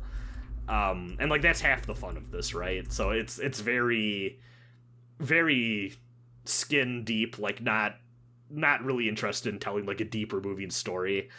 But it's good fun for 50 minutes. The only thing, there's one set of fan subs for this movie, and the fan subbers felt the need every time anyone, monster or friend alike, uses a spell, there's a Cliff Notes up on the top of the screen saying, this is the 4th level magic user spell, blah blah blah. In the game it does this. And I'm like, you really didn't need to do that. It really is annoying. Some people. Yeah. But yeah, it's good fun. It's like, yeah, that was a Wizardry anime short. It was kind of cool seeing that animated. But yeah, just honestly, you can get most of this just by watching like Record of Lodoss 4 and get an actual story out of it with characters that are fun. Yeah, and meet everyone's favorite elf wife. Yeah, Deedlet's cool. Deedlet is cool. I remember starting watching Record of Lodoss War and being like, I'm gonna be a contrarian. My favorite character is gonna be like the wizard. And I came out of it, I was like, I just like Deedlet. Deedlet's just great. Everyone loves Deedlet. Yeah. I do also like that wizard. The thing about Record of Lodoss War is it reveals the truth that in any D&D party, the wizard should be the coolest character. It really doesn't take much effort. This is the Wizardry OVA versus Record of Lodoss War. Yeah. Story fans when the author writes another plot in which a character does things in a setting for the billionth time. Yeah. The wizard lady they do have in this OVA is pretty cool. I do like her. She does become generic sad woman though when her brainwashed evil boyfriend does show up though, which I was like, oh, you didn't need to do that to her. When I get turned into generic sad woman. Sometimes your boyfriend decides to leave you behind up above so you can go hunt for a infamously cursed sword. Yeah. And then she's like, oh no, Randy, I loved you. His name's Randy? His name's Randy. Randy's the name of the funny character and the protagonist of Secret of Mana, which is also funny. You know, I actually do really like the names in this the more I think about it, because we have one fighter, I think, is his name just Shin? We have the other fighter, Hawkwind, and then the ninja, Alex.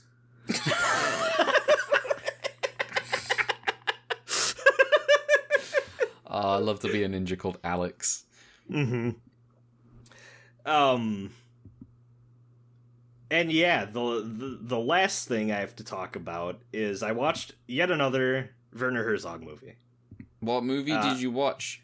So I skipped over one just because I really wanted to watch Heart of Glass, which he made a few years after Aguirre, The Wrath of God. Enigma of Caspar Hauser does exist between those two, but this is one that I've just been curious about for a while. I knew two things about this. Well, okay. I kind of sort of knew two things going into this movie, and then there was a third thing that I found later that I did know about but had forgotten. First, this is a movie about a town in 17th century, 18th century. The time's a little bit ambiguous, I think, on purpose in this movie. Village in Bavaria, where there's a glass factory that there's a famous glass worker there who makes this really beautiful ruby glass. And then he dies, and they lose the secret for how to make the ruby glass that the village is famous for. Mm-hmm. That is the premise. I have known this for years. The other thing people talk about in this movie is that there is a scene where a man fights an invisible bear. These are the two things I knew about this movie going in. This movie was so fucking weird that by the time the invisible bear thing happened, I went, oh yeah! Lol. It's about time that happened. And I guess I'll say the third thing, which I had read before but had completely forgotten about until reading up on the movie again after. Herzog, with the exception of the people in the factory scenes who have to actually make the glass, because that involves, like, you know, heating up glass and, like, shaping it, and, like, that's dangerous. Everyone in this movie, outside of the protagonist, is hypnotized before they got on to do their scenes. Now, I don't believe in hypnosis. I think it's a load of bullshit.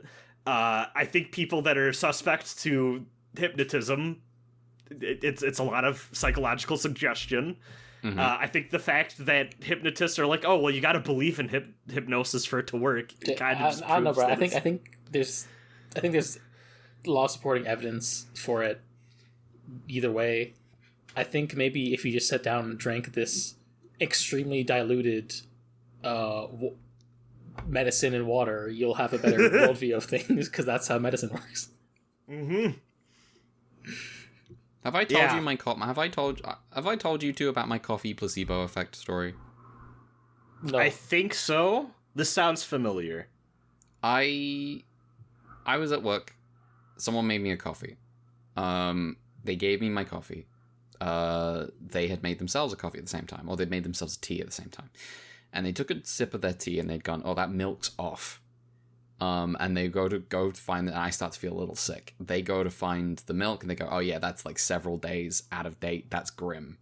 Throws away the milk and stuff, and I start to feel really ill. I go down to like the bathrooms and I'm like retching in the toilet, like, oh, I feel like I'm gonna be sick any moment now. Take me like 20 minutes, but I kind of cool off, and I'm like, okay, I'm ready to go back upstairs. I go back upstairs.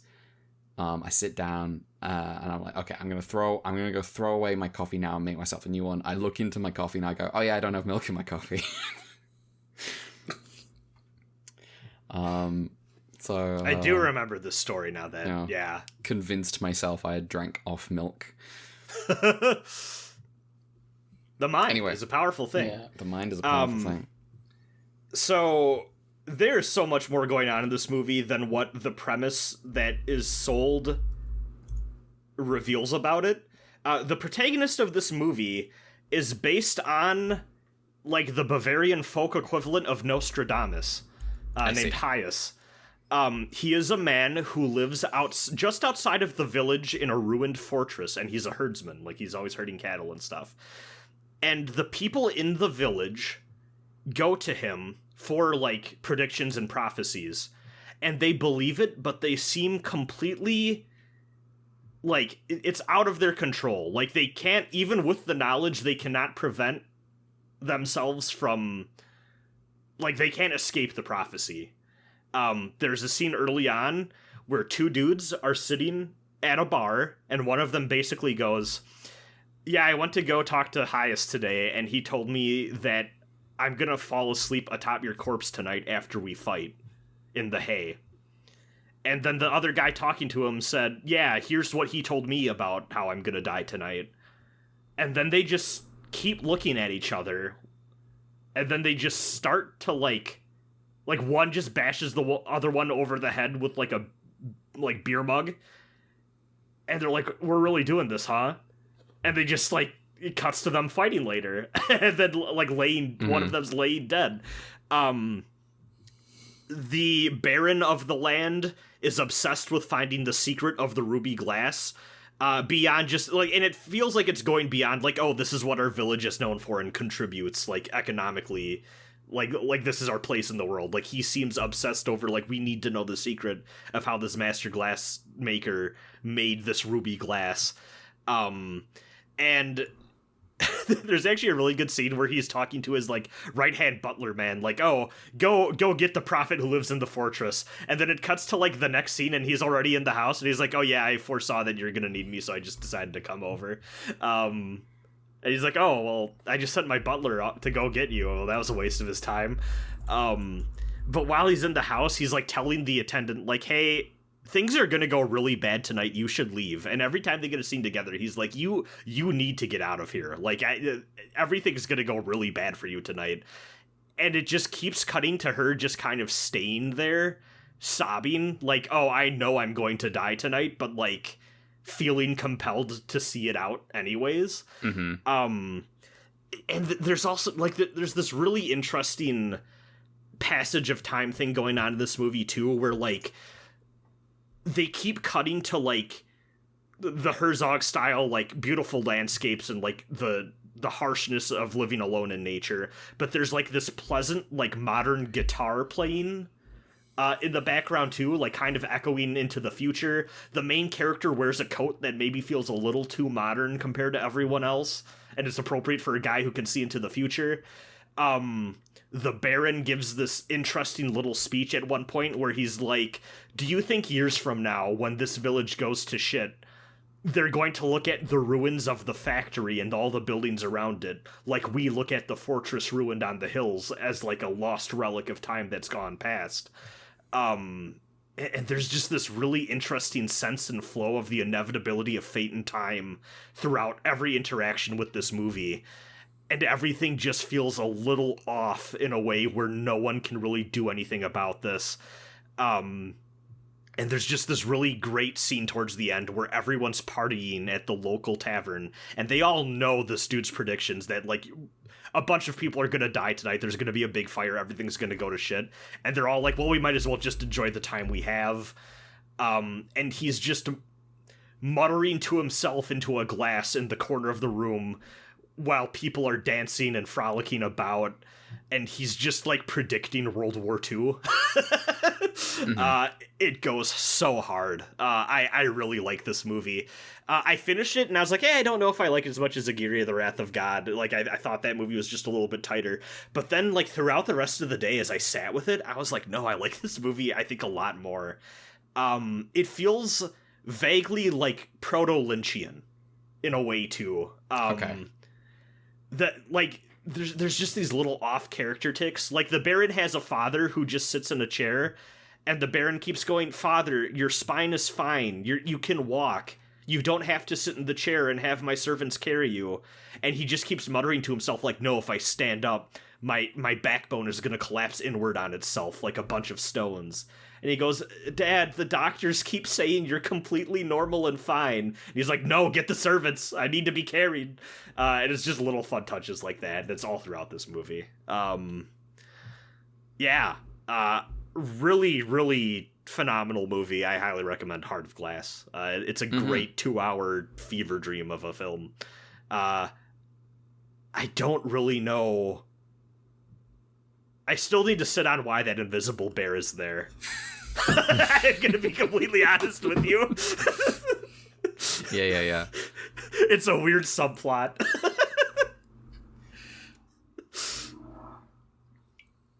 I think that's a podcast. Wow. Cool. Sick. I've been watching other movies, but they've been westerns, so I'm going to talk about them on Golden Cowboy. I watched Winchester 73. I watched Bullet for the General. That movie's got a great ending. Socialist, like, doomed yaoi ending. crazy movie. Yeah. Yeah. Podcast. You need to watch the other 72 Winchesters before you watch Winchester. I'm gonna kill 73. you. I'm gonna murder you. It's called Winchester 73 because there's 73 of them, right? Yeah, there's 73 of them. Mm-hmm. Uh-huh. I'm just so glad we watched all 79 Ultraman before this one. We did. Yeah. We've done that. We did do that. Oh, let me tell you, it feels like we've done that.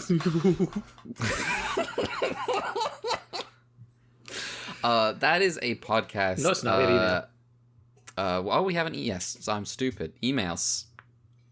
Mel. Hi. Who Kat is sent the- an who email is this while we were email from? recording. Oh. The Cool. stealth email. Mel told me you guys were recording right now, so I started typing faster, is the subject line. Nice. Time for a check-in from the dimension where the show is fresh and interesting, I guess. Uh-huh. Well, I say that, but the Bull episode was kind of nothing, at least writing-wise. The effects were all really fun, and everyone muttering gravely about countless balls is great stuff, and the other two episodes in Smash, UGM and the UN do stuff of more consequence, for better or worse. But this one, they really just kind of chase around after Thread as it executes his plan perfectly and fail to pose it every step until Ultraman appears to save the day. That's Yeah. pretty funny. That is pretty funny. Makes me think it might be neat to see a series where an Ultra who's not part of the Defense Force has a constant attitude for them, like, lucky swishy humans are all just making my job harder. Mm-hmm. It makes Alternatively, it gets competitive. it make the episode where they eventually have to step up and save him feel more impactful. Hey, maybe if you ever do a rival guy like you're wanting, he'll be like that. Mm-hmm. You basically said everything I thought about the G-Man episode. I find Shakehachi going, why don't you disguise as a human? And the guy going, I can't really do that, really funny. My guy forgot that he's just on default alien power. Anyway, Yeah. It's incredible. He was literally 2 days from retirement.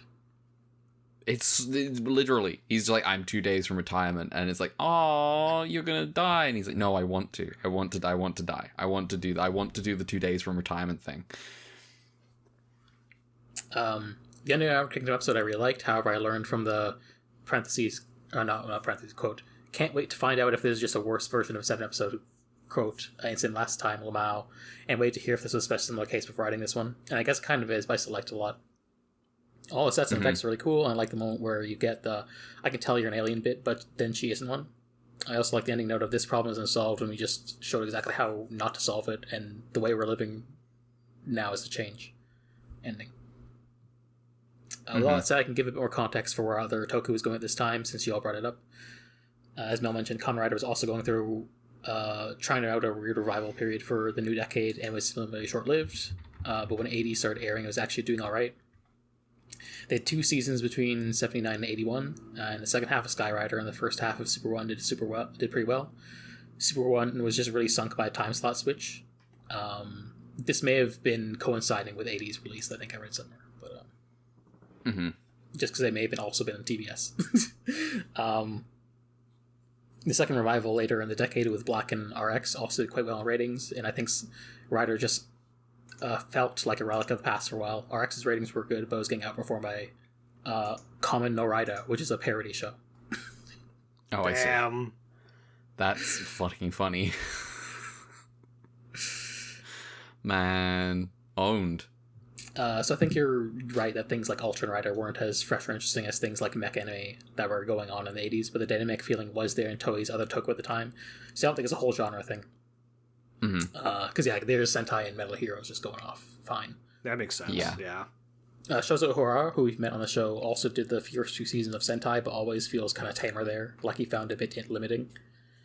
But as soon as he jumped ship to the new Metal Hero series, all the limiters were off, and he came out with like 5 bizarre seasons of bizarre, surreal sci-fi that I adore.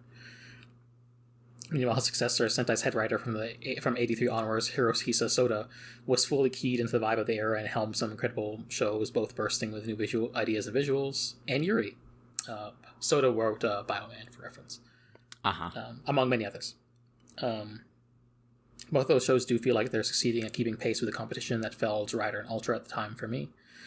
If you want to see the vibe running at peak performance, I'd recommend the entries for 1986, Choshinsei Flashman and Jiku Senshi Spielban. Although for that second one, it maybe has the fullest impact when you've seen one of the Metal Hero seasons before it, for how it builds up on them. Just Being's always a fun time. Always a fun time for them. Also, yeah, I've poked at CK3 a few times, so I always gravitate back to CK2 as well. The interface is so much nicer, and even if the mechanics are a bit more haphazardly bolted together, the characters feel like genuinely role-playing their personalities. Absolutely my #1 game of all time. Yeah.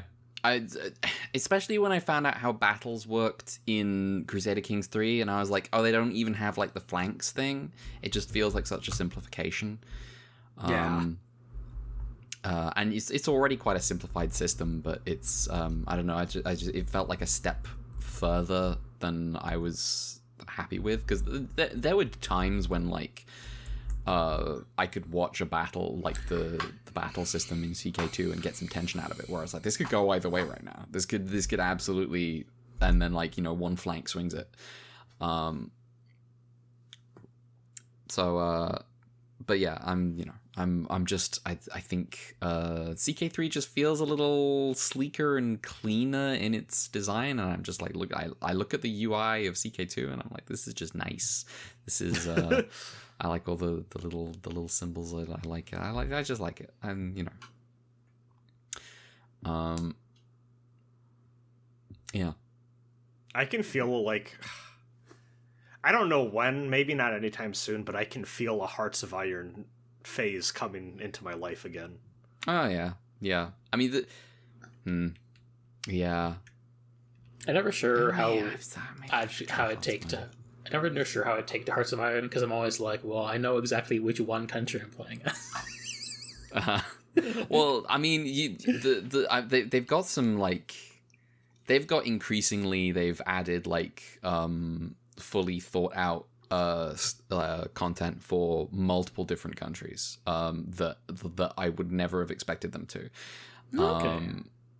And like I look at like apparently, first of all, apparently the Soviet expansion is like the one that everyone really likes.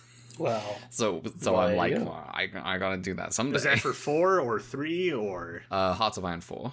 Okay, the last time I checked in with Hearts of Iron 2 was the newest one. Oh. Yeah. Hearts of Iron 4 hit big. Hearts of Iron 4 hit very big. But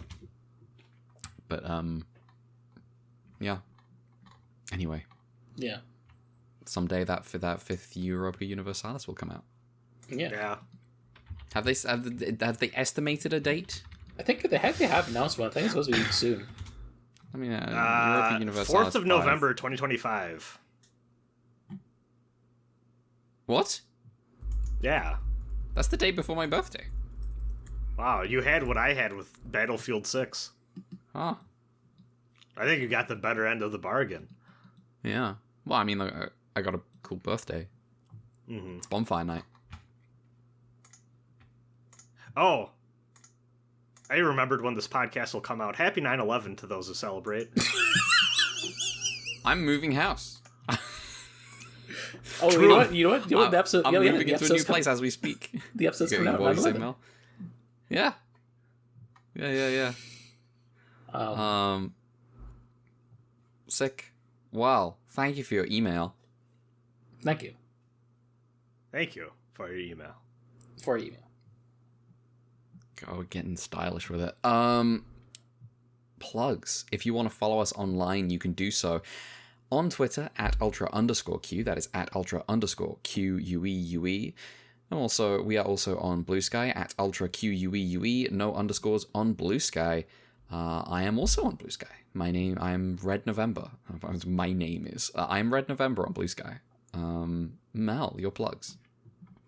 Hi, ultraqpod@gmail.com for the emails. ultraqfund for the coffee. Brad. Yeah, I'm B Invoked. It's BINVOKED on Blue Sky and also on YouTube.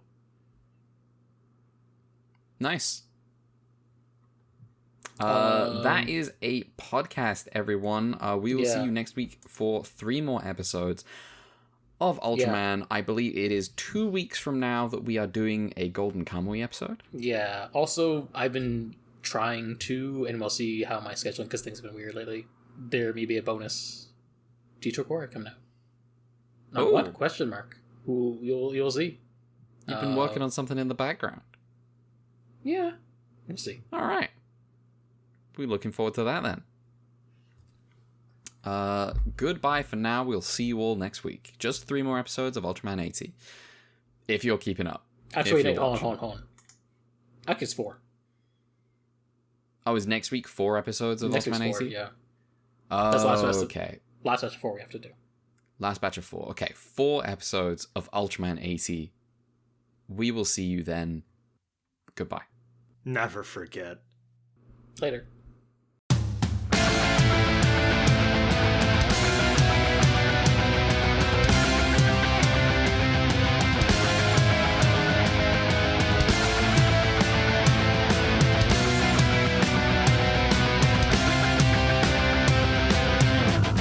You're not in this alone. Let me break this awkward silence. Let me go. Go on, naked. Be the first to say I'm sorry. Hear me out. When if you take me down, or would you lay me out? And if the world needs something better, let's give it one more reason. Now we walk in Singapore, we light our rails and punch our typewriters, escalators colder than a sun. This broken city sky, using all my skin, stolen from my eyes. Hello, angel, tell me where are you?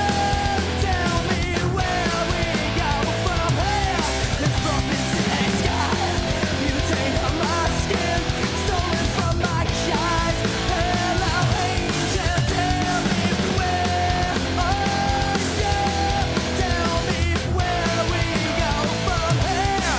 Tell me we go from. And in this moment we can't close our lids or burning eyes. Our memories blanket us with friends we know, like fallen embers. Steel corpses stretch out towards an ending sun, scorched and black. It reaches in and tears your flesh up high as ice cold hands rip into your heart.